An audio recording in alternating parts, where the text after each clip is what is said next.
Hello, everyone. My name is Kevin Porman. I am a developer evangelist here at Salesforce. And our special guest victim of the week is Jennifer Bennett. She is a coworker at Salesforce, but she works on the at the it used to be called the .org side. Now I'm not entirely sure what the appropriate name is. Nonprofit cloud. The nonprofit cloud. That sounds actually sounds like the way I would describe it if I was a old English, butler. So this is the non-profit cloud. Anyway, terrible British accent here. Last time we had Jennifer on, we talked about the Stub Provider. It's a system-provided interface, and we built out a simple Stub Provider. And one of the things we talked about is that simple Stub Provider really didn't cover all of the cases and edge work that we needed to do. And that was partially because we knew that Jennifer and her team were working on a fully fleshed out one. And today we're going to go through that fully fleshed out Stub Provider, and we're going to talk about what it is, how it works. We're going to talk about the builder pattern, which is sort of a beautiful, elegant API on top of the Stub Provider itself. And then we're going to refactor a unit test that was using a similar simple Stub Provider like we used to have, or like we did on our first show, to this new one. So it's going to be fantastic. I want to hear questions, comments, snide remarks in the chat. You can also tweet at us. I'm at CodeFryer, and you can see our Twitter hand. I'm pointing at the screen. You can't see my hand or where I'm pointing, but I'm pointing at my screen where I see our Twitter handles there on the screen. So I know they're there. Feel free to drop us a line, tell us where you're tuning in from, all that sort of information. It's going to be super excited. Jennifer, why don't we start off with what is a stub or a Stub Provider, and why would I want one? Just as a recap. So to recap, a Stub Provider is a stand-in for like a dependent class, right? So if you're dependent on another class and you are running a test on the class you're working on, you want to kind of remove that dependency by putting in a stand-in, right? So somebody that can do everything that you agreed to do with the real class, but just give you the answers that you want back so that you know your class is handling it properly. So you would use a stub in the situation where you have some code that is going to call a dependent object's methods, but you don't actually want to do that because they rely on a third-party callout, or that just relies on some external code, regardless of external to what you're testing. And so you use a stub to say, okay, I don't really care what the actual work of that method is doing. Whenever this method gets called, always give me this value back. Right? Yeah, exactly. Yeah. Yep. And so that way, if 2:00 in the morning something breaks, you know it's not your stuff; it's somebody else's, right? That would never happen. Software never breaks in the middle of the night when we're all asleep. We would never get paged for that. So when we talk about doing the Stub Provider, I see that we've got this class Stub, and this is the sort of base class for the work you've done, but it implements the system.stub provider. So my first question for you as we work through this is, why wouldn't you just use the system stub provider directly? That's a great question. I mean, you can use a system stub provider directly. You could even use interfaces and create a stub with an interface or virtual classes or things of that nature. There's just different ways to create the stubs, right? But the reason I think we kind of went with the framework is I noticed when I was working with the Stub Provider, I was doing the exact same thing over and over and over again. So I'd create a class, implement the Stub Provider, say return this value when this is called. So we thought, why not make a framework that can just say, hey, when this is called, do this, right? So that it's really easy and reusable. So you don't have to build that class every single time you want to test something. I like it. So it's a way of making an intelligent abstraction so that you're not redoing boilerplate code all over the place. Yeah, the copying and pasting and, changing return values. And I feel like half of all software written today is copying and pasting, but that's another topic. So why don't you walk us through this and tell us, walk us through the thought process behind it, about what the stub class does. Yeah, so the stub class is actually going to be that stand-in So it's the file that's going to listen for a method to be called, and then it's going to once that gets called, it's going to say, okay, which method was called. We've stored what to do when that method is called. So do you want to return a value, or do you want to throw an exception? So it's basically just listening for the method call, and then you store in this class what you want that method call to do. Like I said, return something or throw an exception, or your most basic, your most repetitive items, right? Because you want to know your class can handle the return value, and when it throws an exception, it's doing what it's supposed to be doing. There is also one other thing in here with like a side effect, right? Because if you insert records into Salesforce, Salesforce is going to give you IDs on those records.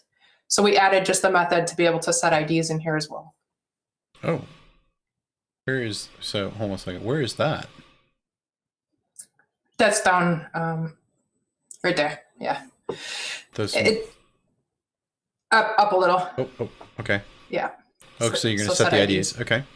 So let's just walk through some of these methods here, because at the top of this file, we've got the sort of stub class methods and properties. We've got a method calls property, which is a list of method call objects. We'll see that down below. And then we've got two constructors, one that just takes the type and one that takes the type and a list of method calls. And so the idea here, if I understand this correctly, is you're going to create some method call objects that define input parameters, what you want to return, that sort of thing, that defines sort of the what it looks like, what you expect the inputs and outputs to be of a method call. And you can either construct this stub with that, or you can add them later. Yes. Okay. Right. Okay. So we'll have our stub handle method call. This is the one that's required by our stub provider.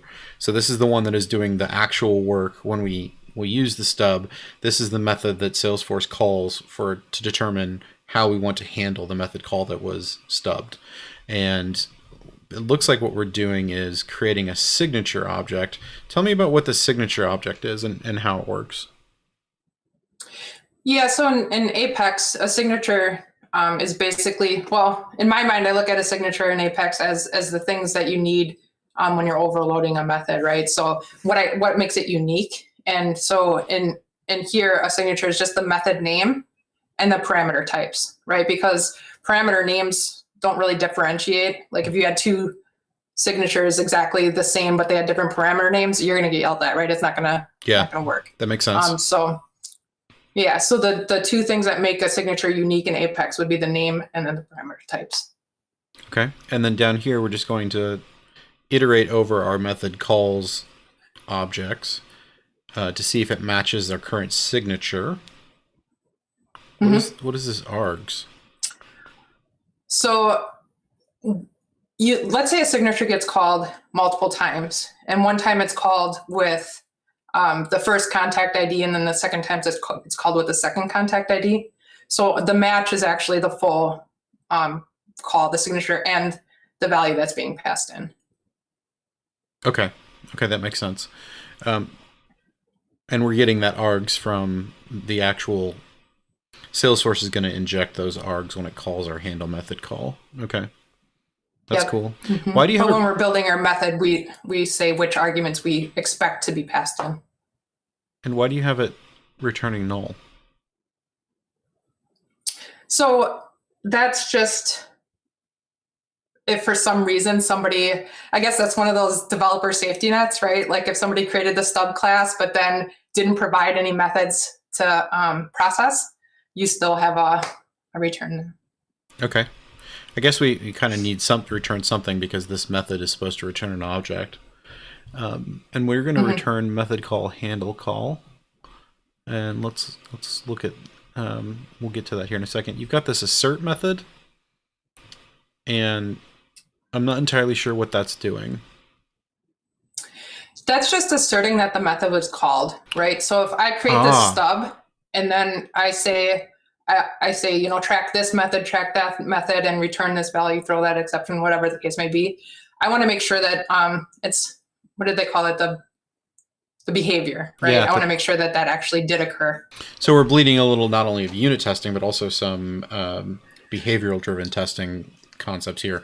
And in a behavioral driven test, instead of saying, I assert these two values are equal, you can say things like, I expect that this method call was executed with these parameters and this output.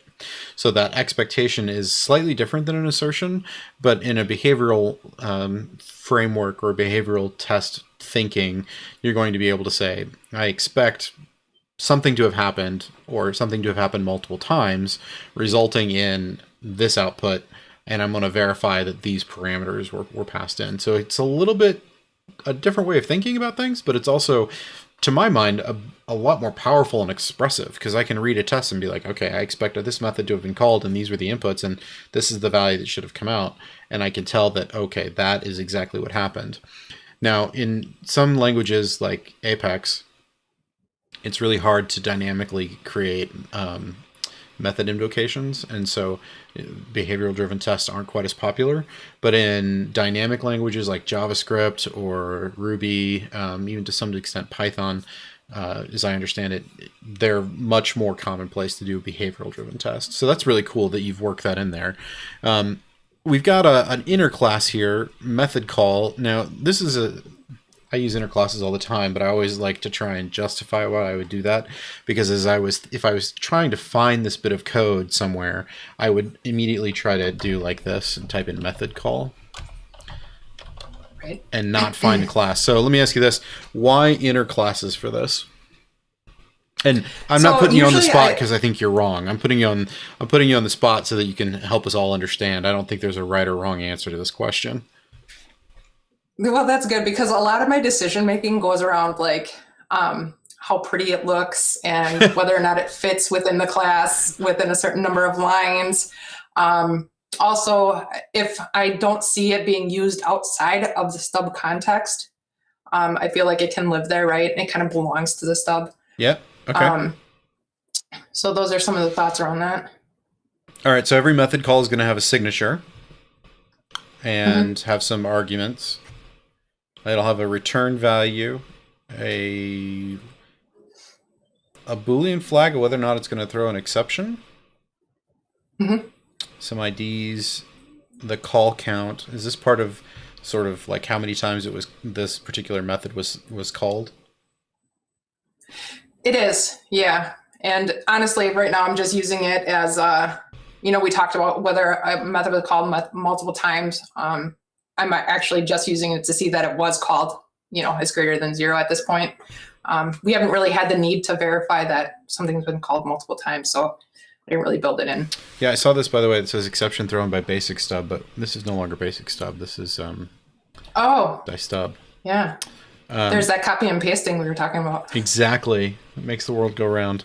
Yep. So method call, signature. So you're going to have a signature object. I think we'll get to that inner class here in a bit. And you've got this as the only constructor. So when you create a method call, you have to pass in a signature. Is that right? That's correct. Yep. Because it wouldn't exist otherwise, right? Yep. Okay. So let's see. When we handle this, when we call the handle call method, we're going to...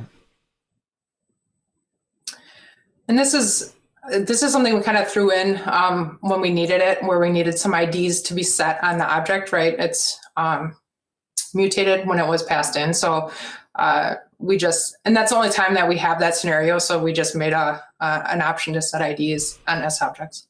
Okay. Okay. Now, one of the questions we just got from Anas is, can we also handle what kind of exception to throw? And as I look at this, if the exception is going to, or if the handle method is supposed to return an exception, you've got it throwing a stub exception. It occurs to me we could construct basically any kind of. I mean, we'd have to do a little bit of dynamic reflection, fancy pants instantiation of a type based off its name to get that exception passed in. Is there a reason you're just doing a stub exception? Yeah, so we actually in our code base here don't do a lot of conditional handling based on different types of exceptions. So we a lot of times are just rethrowing an or a handled exception, and then in JavaScript we deal with it there, right? So it just wasn't needed, right? So I kept it simple. Yeah. But yeah, definitely. So Anas, I think the answer to your question is, for this use case, it doesn't handle being able to throw a custom exception type. However, so the good news is I'm going to refactor this a little bit and release it in its own sort of library. Go install this in your org. Primarily because, and no offense to you, Jennifer, I'm going to comment the hell out of it. So that we can, people can pick it up a little bit easier. But one of the things that I'll add in there is that I will have it accept an exception object if you want it to pass an exception or to construct an exception on the fly for you. So I'll put those two things in there because you can, as Suraj is saying, we may not need to do the dynamic instantiation. Of course, that's one of my favorite tricks of Apex, so I might do it anyway, just for fun. And then, we can definitely accept an exception to rethrow. Yeah, for sure. Yeah. When we go through here, we've got this assert, and they were saying that call count has happened at least once, but I'm gonna poke you here on this one.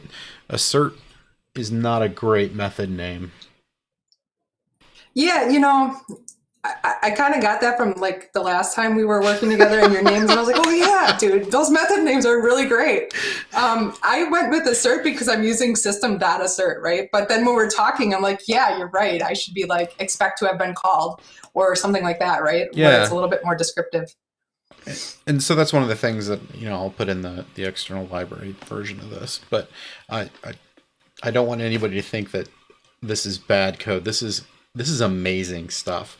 And I am super glad that you are sharing this with the world here. But I do want to say that I'll refactor it a little bit, mostly for comments. And then down here, we've got a called with method. Talk to me about called with. Is this just so those are that we were talking about whether like it was called with contact ID or oh, gotcha. This contact ID versus that contact ID. Yep. Okay. And then we've got then return. This is where you're setting your return object. Right? Mm-hmm. Okay. Correct. Then, oh, hey, look at this. Allow exceptions to be passed in. Yeah, I got some to-dos that aren't to done. Okay. That aren't to done. I love it. To done. Okay. And then I'm going to scoot down here to signature. So we talked about what a signature was at the top. It's that unique combination of name, return type, and parameter types that make a method unique inside Apex. And so this class represents a method signature. And one of the things that I think is so cool about this is I just never thought to myself, you know what, I should create an object model around a method signature because then I can do all sorts of really cool things with it. So this was a bit of OO syntactic sugar that I thought was really well done. When you put when you create it here, you've got just the two parameters, method name and and parameter type.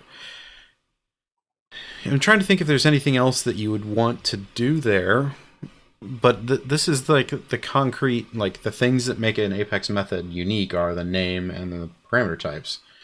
So I love how simple this is. Tell me about this equals method. So that's when we're checking to see which method we're running, right? So we're going through our list of methods. We check first to see if the signature is equal before we even bother checking the arguments.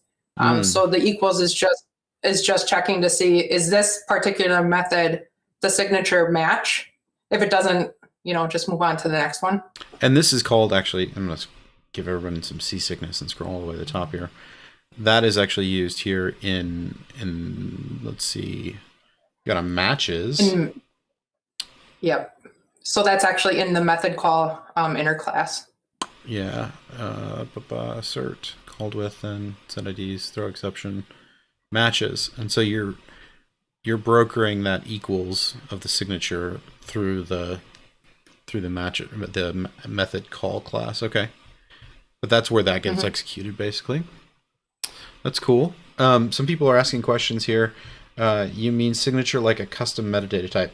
Anas, no. A method signature is it's not just Apex. It's pretty much every programming language that has the ability to have a function or a method that takes parameters. And a method signature is a unique string or unique construct that it uniquely identifies a particular method. So you might think of it as like the method's ID.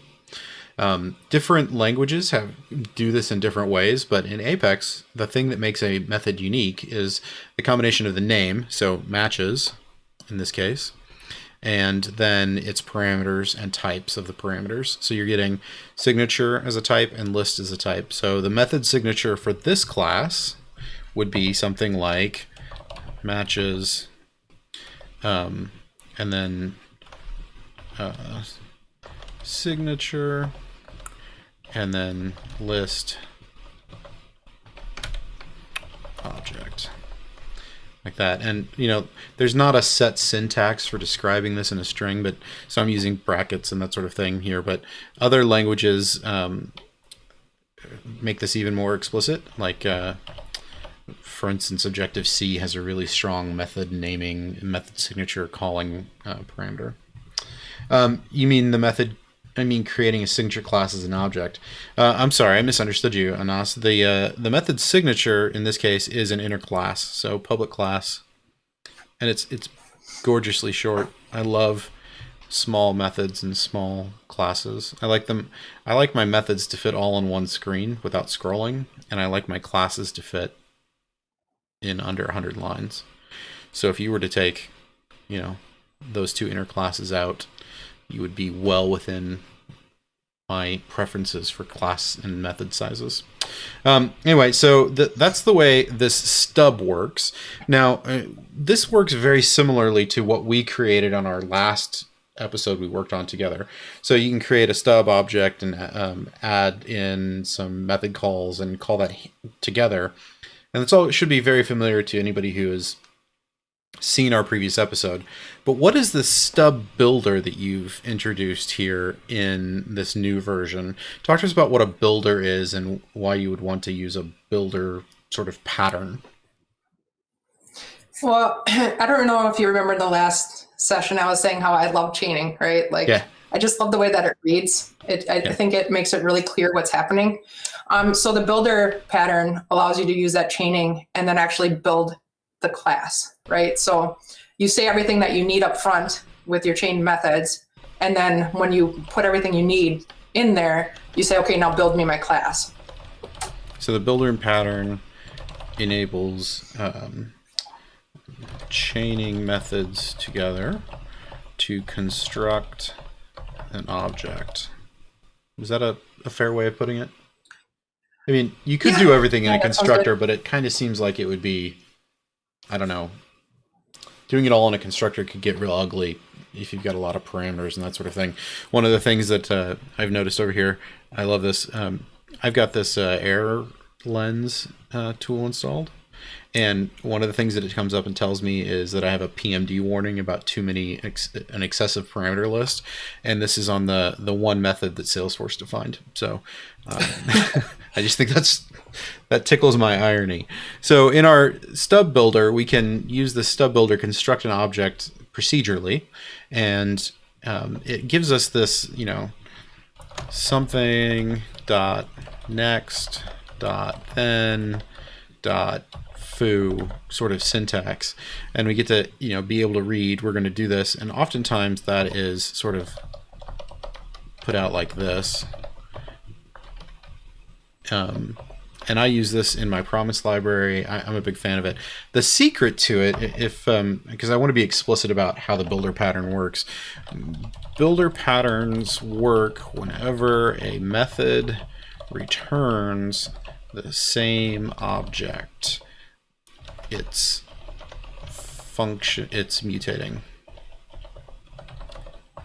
So if we were to go down here and look at our when method here, you'll see that we've got a signature builder called SB, and then we're going to return the SB.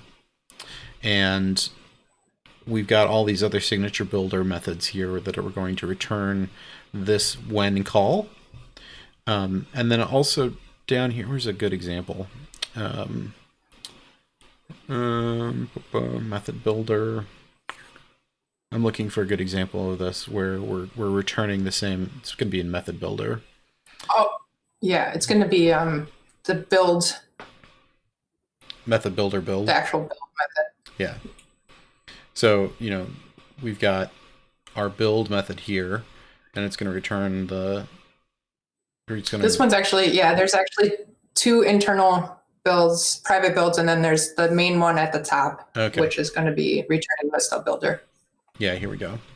I mean the stub. Yeah, it's going to return this stub, and it's going to return a new version of the object. But because it's returning, because it's sort of a non-constructor constructor, right? It's because it's going to return the same class type of this. You can start to chain them together, which is really a really powerful way of doing that. So let's scroll back up here to the top and start sort of walking through how this works. So if we're going to use the builder pattern to create a stub procedurally, how would we go about doing that? So what happens here? We create the stub builder with a given type. So we're going to stub service test or whatever, and then we can then call.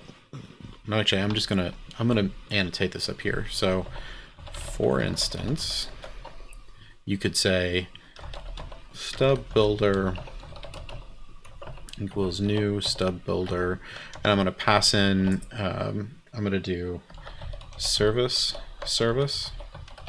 We'll see why this isn't. You're going service. That's an interesting naming convention. How about you explain that one, Jennifer, while I type this here? Yeah, so that service is actually the service for our service S object, and well, that's how we got to service. Gotcha. Okay, so now I'm going to do this, and then I can. So once I've created my service stub, how would I go about like adding methods and such to that? So the first thing we would do is do a .when to say what signature we're listening for. And so that would take the method. There are a whole bunch of when methods here, but they all functionally do the same, right? So I was working with a coworker of mine, and he came up with this idea of just keeping it. Originally, you would take like one value or a list of values, right? Mm-hmm. Like that's your typical pattern. But with parameters, you got that warning, right? That you shouldn't really have more than 4 or 5. Yep. So since we kind of have that known limit or at least in our org or in our package, words are hard.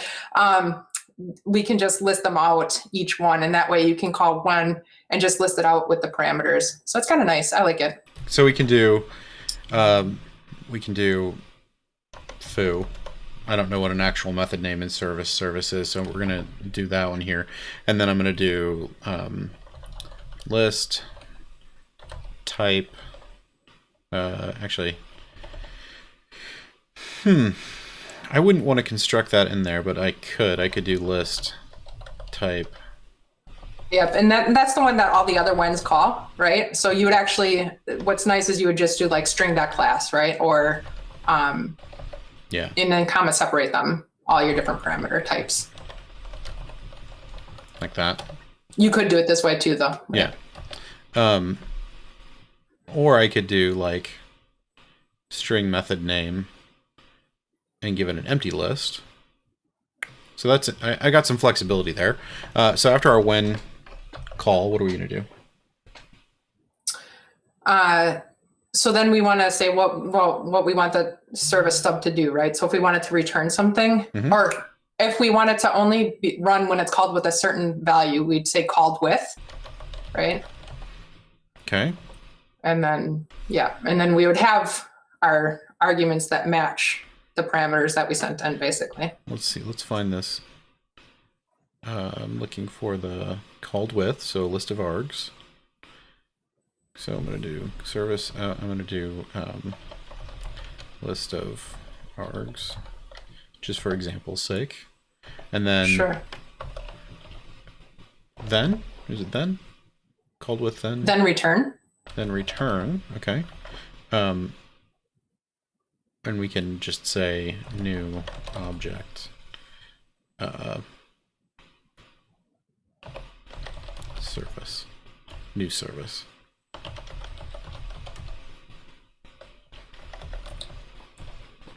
For grins and giggles purposes.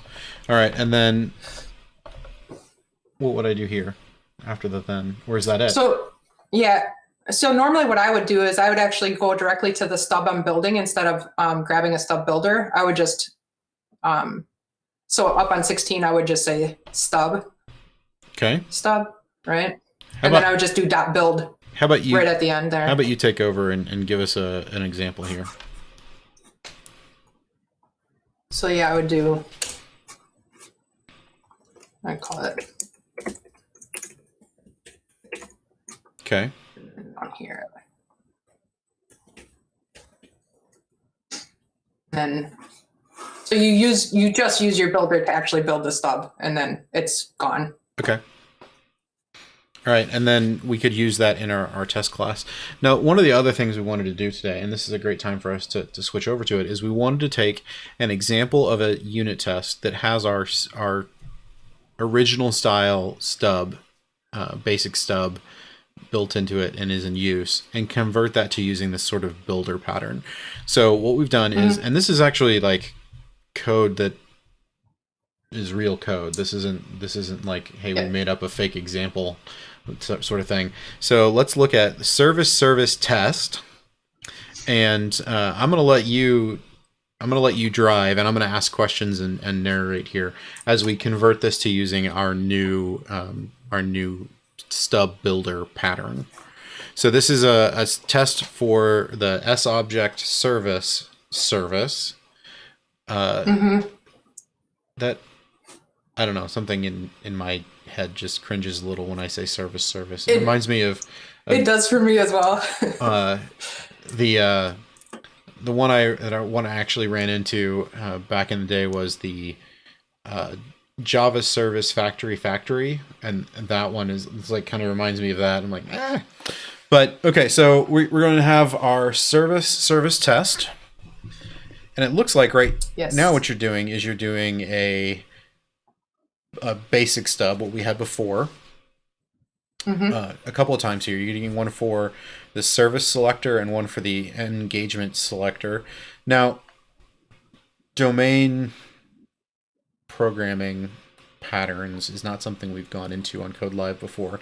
So as an introduction to the world here, I'm going to put you on the spot and say, what is a selector? So the selector is the class that is interacting with Salesforce and actually selecting or querying for the records that we need in our service.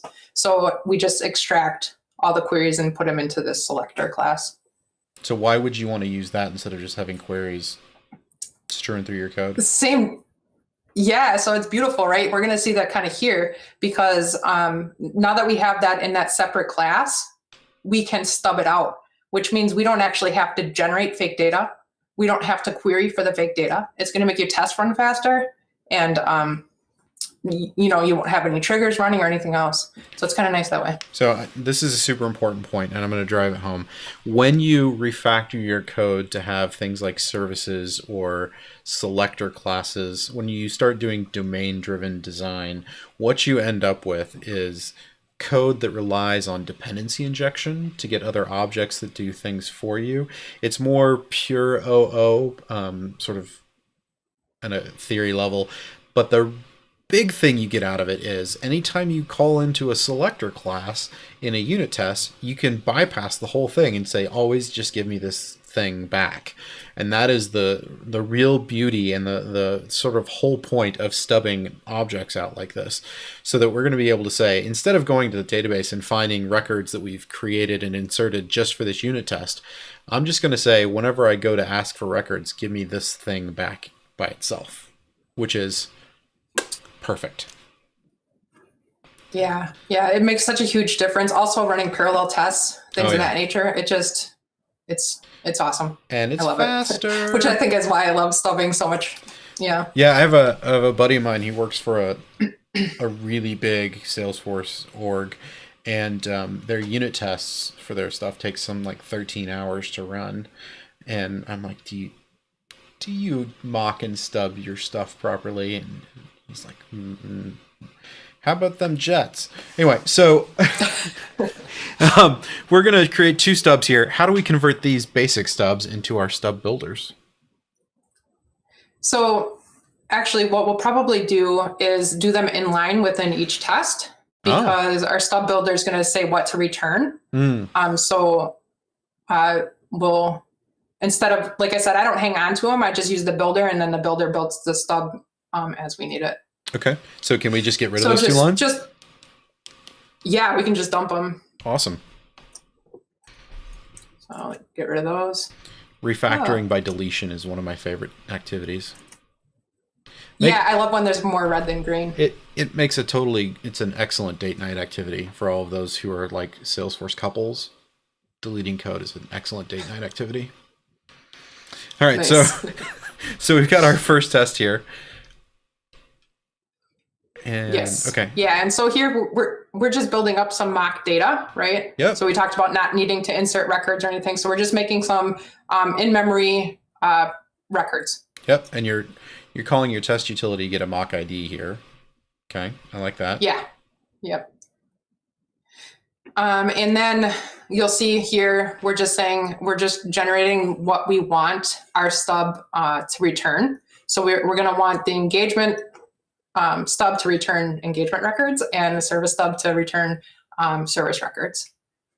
So the old way, we had the engagement selector stub that we generated above, and then we passed in the name of the method, the parameter type that it took, and then what we wanted it to return.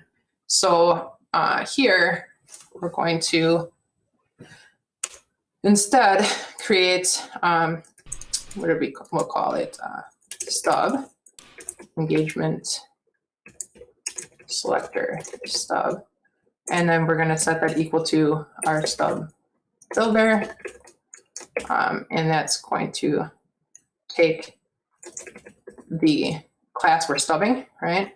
So program engagement selector that class, and then we'll go to that new line dot when. We're going to copy and paste because typos. Yep.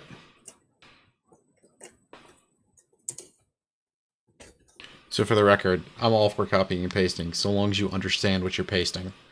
If you're out there just reading on blogs and finding things and copying it and then pasting it somewhere, make sure you understand what it's doing before you paste. I mean, totally copy and paste to save on typos, but let's make sure we know what's happening. Definitely. And so here we're testing service engagements by contact ID, get services and engagements by contact ID. So what I want to watch or listen for is when it's called with this particular contact ID, then return engagements. And then, love when autofill messes with me like that. Build. So now we have our engagement selector, and then we'll get rid of this old one here.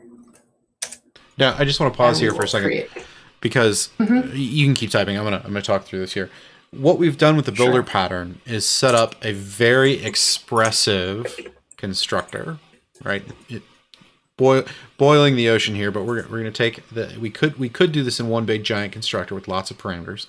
But what we've done here is we've created this stub that when this method is called of this type, and with this parameter, then return this hard-coded object engagements, and then we got the build method, which just gives us that stub object. So I'm a huge fan of the builder pattern because this is so expressive. You know, if I come into a new code base and I can just sit here and go, okay, we're going to stub builder. I may not know what stub builder is or how it works, but I can see that I've got methods when, so I can see, okay, what is it doing? Called with, that makes sense, and then return engagements. I can intuit together what this is doing. And that sort of expressiveness and intuitiveness of the builder pattern, when done well, you can do it badly, obviously, but when done well, like this is, it's really easy to pick up and to follow along what's going on. So I love the builder pattern, as it were. It's not the Yeah, me too. It's not the thing you use all the time, but it is something that is pretty useful most of the time. So we've converted this to our builder pattern, and this unit test is really long, but what we're doing basically is getting a mock contact ID, creating some objects, and we could do this all with a test library or test mock data library or data factory. They have different names, but the idea is we could generate this outside of the test, right? So that we can focus on creating our mocks or our stubs here, and then we can actually, start running the test. So when we start running the test, how do we use this mock? Yeah, so, and I'm trying to remember now. I think it's still create. Okay, that's just create. Oh, we're back here. So it's very similar, right? But I just changed the name a little bit. But now we have our stub, our builder built our stub class. And now we're just telling our stub class to actually create the stub. And then we're casting it back to the type we originally said. And then we're injecting that into our service, right? So our service has two variables, a service selector and engagement selector. And we're saying instead of using the actual classes, use these two stubs. And you're getting this variable is not visible, but if we were to open that, if we were to open the service, if it'll let me.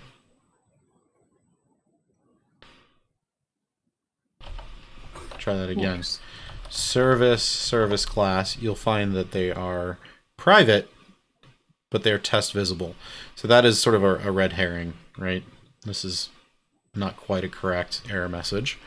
And then we've got a map returning. So this is the method you're testing, right? Getting service engagements by contact ID. So here we're going to call the method with our contact ID that we created above. And I like how you're using final here on this.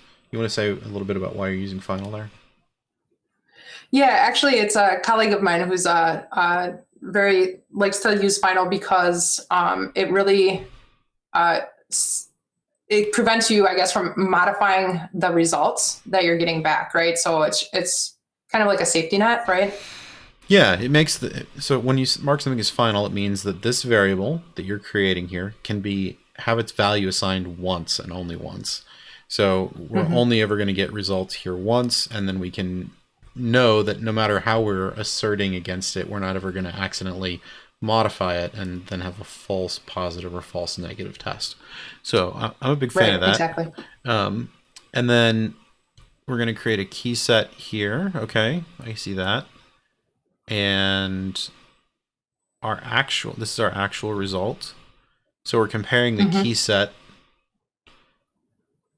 get service engagements by contact ID is going to give us back a map. Okay, I see how that's working. And then we're going to be able to assert off of this. Now, how do these two work? This assert called with method.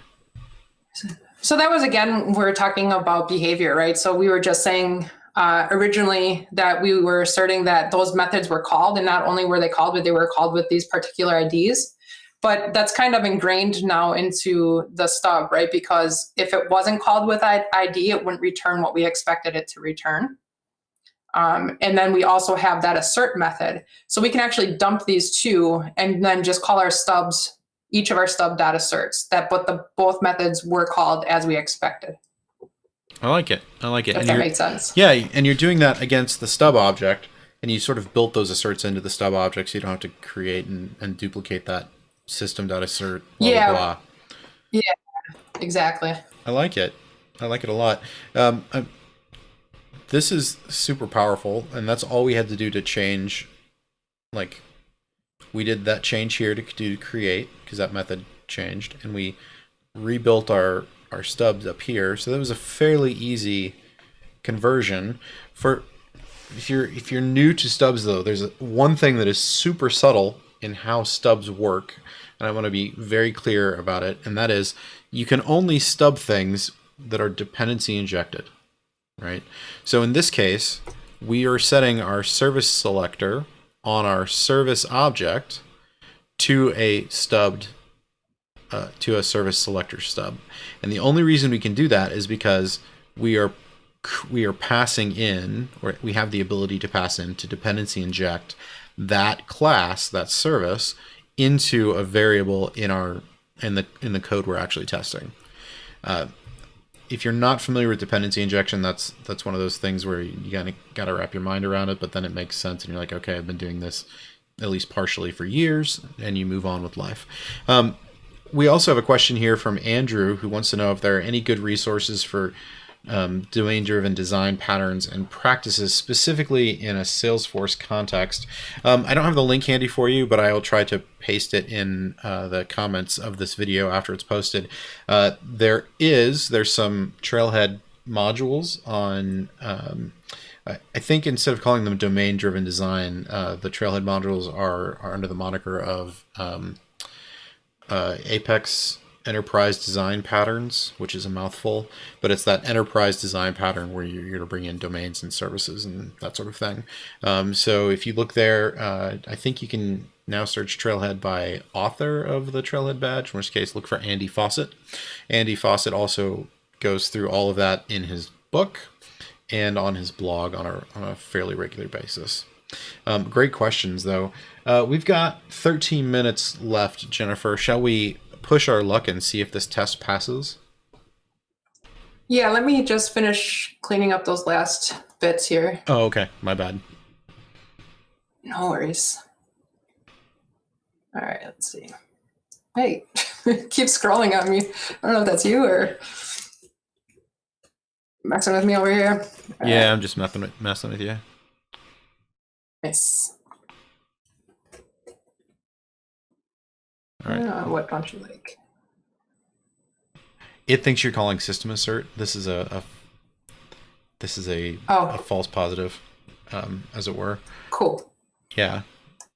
The first test is to see if it deploys, right? Like. Yeah. Yeah. We'll see if we got all of our ducks in a row. Well. Row. Let's see what it says. Variable does not exist. Service selector stub. Okay, service selector stub there. Oh, you know what? I deleted those from the top of the class. Oh, so new stub. And there's other, oops, hold on. Yeah, so just bring those back and then the other test should be good. Did we bring, oh, there we go. Did we bring it back? I just brought it back, yeah. That's the beauty of Git, right? You can just do undo in line there. Yeah, except these are calling basic stubs, which are not, that's not going to work. Oh, that's right, because, so, basic stub is still in there. But what we can do is I got to change the name. We can just do this. And then, right? No, because I think the methods might be a little bit different. So our tests, we could just comment out the rest of the tests, the other tests in the class too. Oh yeah, it's the other ones. Okay, let's do this. Mm-hmm. I hadn't thought about us not having fixed the rest of them here yet, but you're right.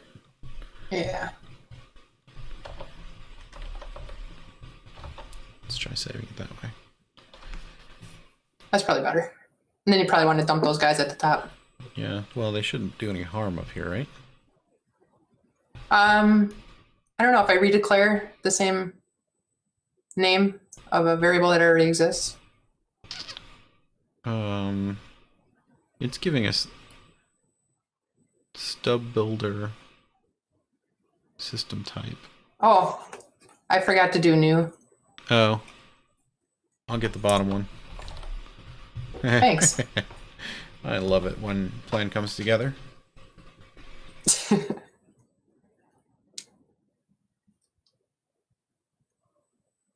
Okay, it's saved. Now, here comes the big test. Let's see if our unit tests run. Now, I just want to point out that ran really quickly. It does appear to have failed. Cool. With several null pointer errors. Oh no, that's not good. Okay, so service get line 31. Attempt to dereference a null pointer object. To do it's line 62 here. So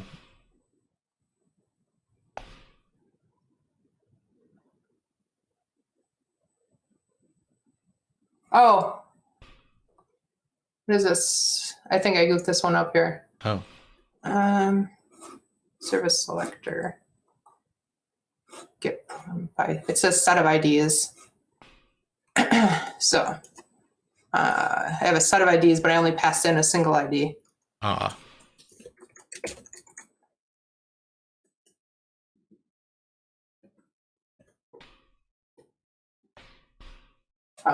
Prettier didn't give me my spaces. Oh wait, I cloned this. I don't think I ran npm install to get prettier. Gotcha. But that looks like a successful test run. Oh. Nice. Classes. Well, maybe. Here, let's do that again.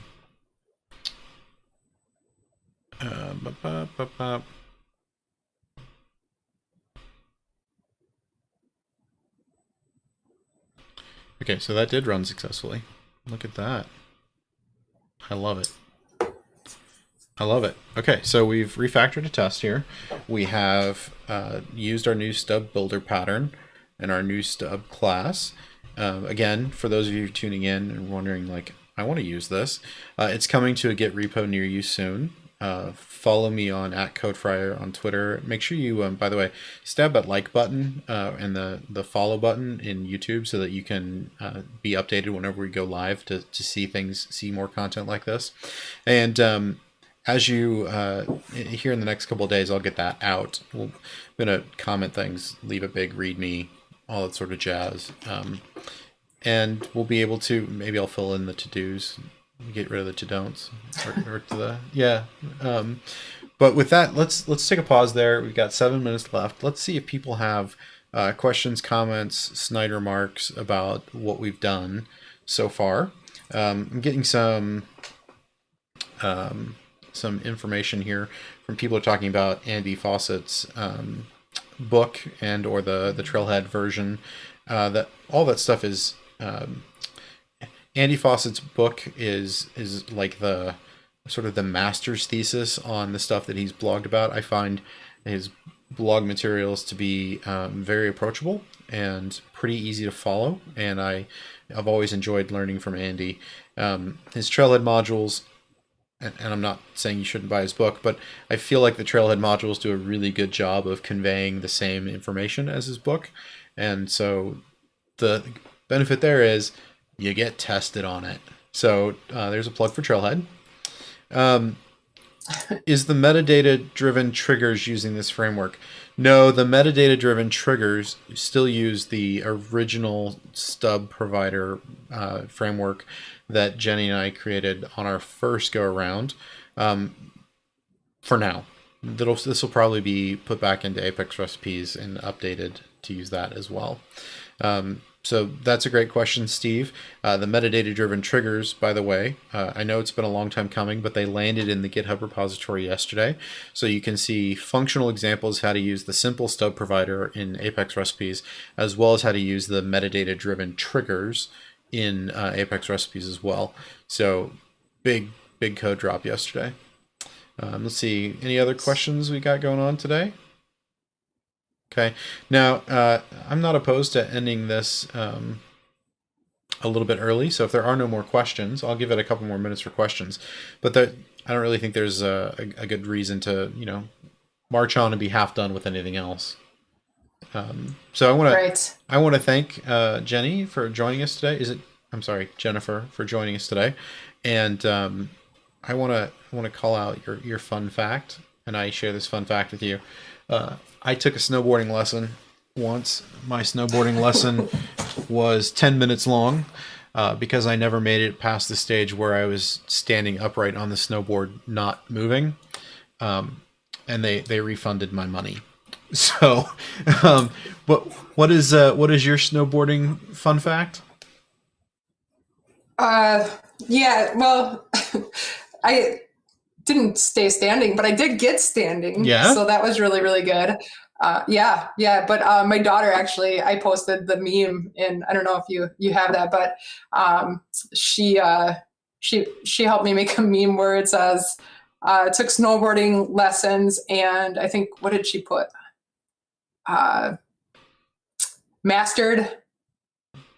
Oh, man, see, I can't even think of it. But yeah, basically, mastered falling, right? Master level at falling, because I could not stay on my feet for like more than 5 seconds, and a friend got it on video of me like toppling over. So yeah, that was fun times. Nice. All right, well, with that, I'm gonna say I was gonna say the from the Sound of Music, Auf Wiedersehen, goodbye, but I forget the first one. So I'll see you all next week, and we'll have another codeLive next Thursday. Same bat time, same bat channel. Thank you again, Jennifer, for joining us today, and thank you all for tuning in. I'm Kevin Poorman. You can catch me at CodeFryer on Twitter. See you next week.